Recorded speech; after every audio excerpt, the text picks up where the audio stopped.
perfectionist, and I was always told that it was a bad thing, that it would not serve you at all. But I have figured out a way in which it could serve me, as something that is not as bad.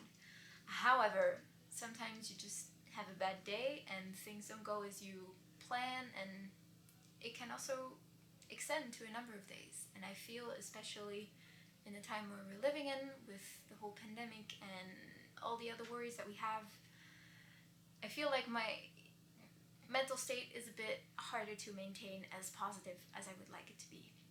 So I thought I should share a video on perfectionism, and I should share some tips with you, not only to help you out, but also remind myself of the things that I've learned over the years. So without further ado, let's just dive right in.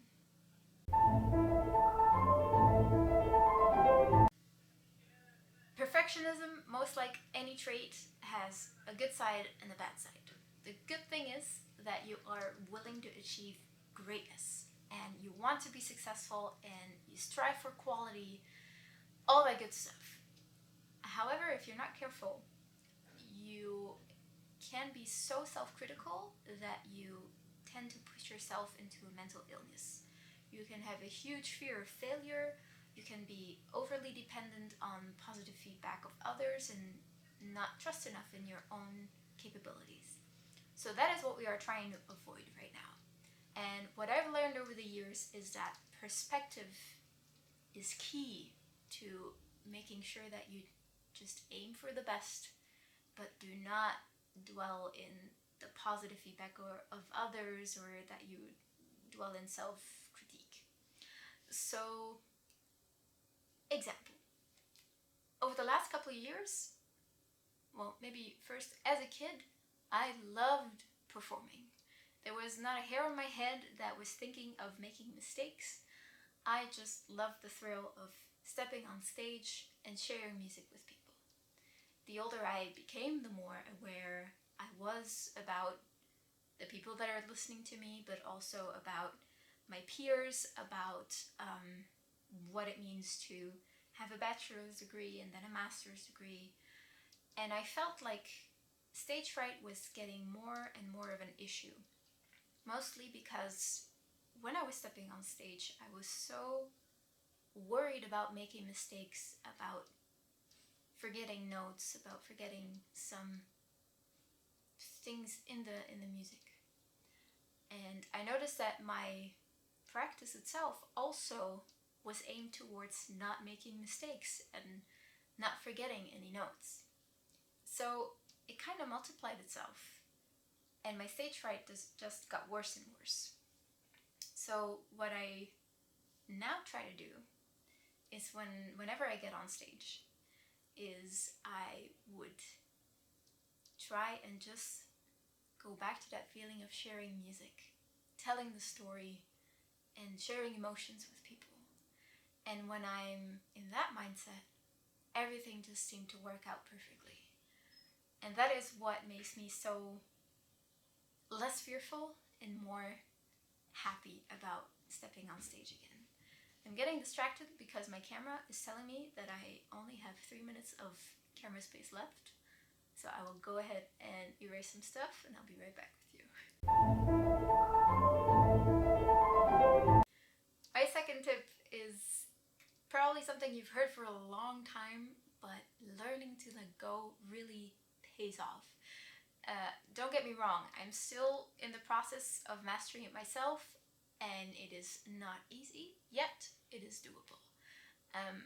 The best example for me are these vlogs that I'm sharing with you guys. It took me so long to finally dare and film my first vlog, and now I'm still, definitely today, I'm really pushing myself to make this vlog.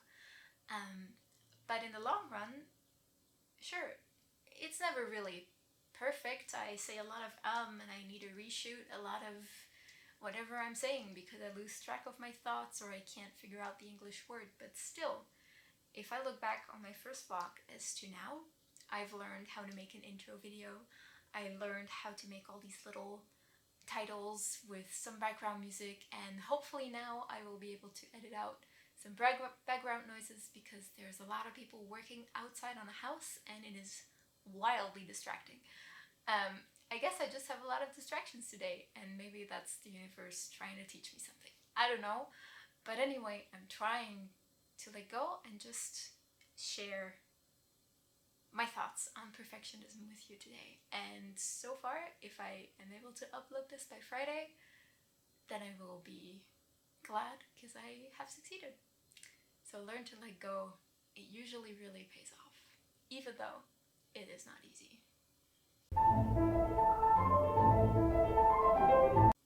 Thirdly, be aware of what is going on in your head.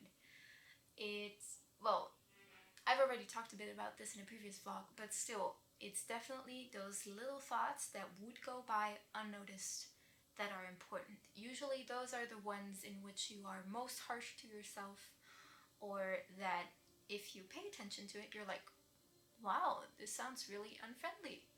And I'm talking to me. I should be the nicest person to me because, well, you are the one person with who you are gonna spend your whole life with. So why not be kind to yourself, right? But being aware is not only being aware of your thoughts about yourself, but also being aware of how your day is going. Sometimes we just have a bad day, and that is fine and human. There is nothing wrong with that. It just balances out the good days, and then whenever you have a good day, you usually feel very grateful to have a good day. Also be aware of how admirable it is that you're trying to do so well in so many things. And be aware of your humanity. Be aware of the fact that you are not perfect and you never will be, and that in itself is great. Because if I really think about it, I would be extremely intimidated by a perfect person. Wow, and now people are starting to sing in the house. What is going on today? Anyway, so try to be aware of whatever is going on in your head, of what you are feeling. Do not judge it. Just be aware and try to steer any of the more negative things towards a more positive thing. I'm gonna stop the shoot because it's just things are just keeping to get into the audio. Oh my god. The last thing I want to share with you, it's not a tip, but it's something that I try to remind myself of. There's this godly pianist, Vladimir Horowitz, and he is known to have many quotes on perfectionism. And one of those is that perfection in itself is imperfection. And basically what I think he means by that is if you listen to a piece of music that is executed perfectly, it loses its piece of magic because we can't connect emotionally as well to something that is perfect as to something that shows humanity. Also, what you define as perfect might be a total different definition of what I perceive as perfect. So it's really just impossible to be perfect, and aspiring perfection, whether that is in music or in something else, is basically futile. It is marvelous if you're trying to achieve the very best, but the very best does not mean, and also should not mean, that it is perfect. So there, a little bit of wisdom of a fellow musician. I do not mean by saying fellow that I am remotely on the same level as he is, but Vladimir Horowitz is definitely one of my great inspirations, and I thought it was nice to share something about him with you guys. So there you have it, my little vlog on perfectionism with a lot of distractions, but hey, we made it. So I hope this video has helped you in a way or inspired you in a way. If you think you should share this with a friend, if you think that they should hear this, please go ahead and share.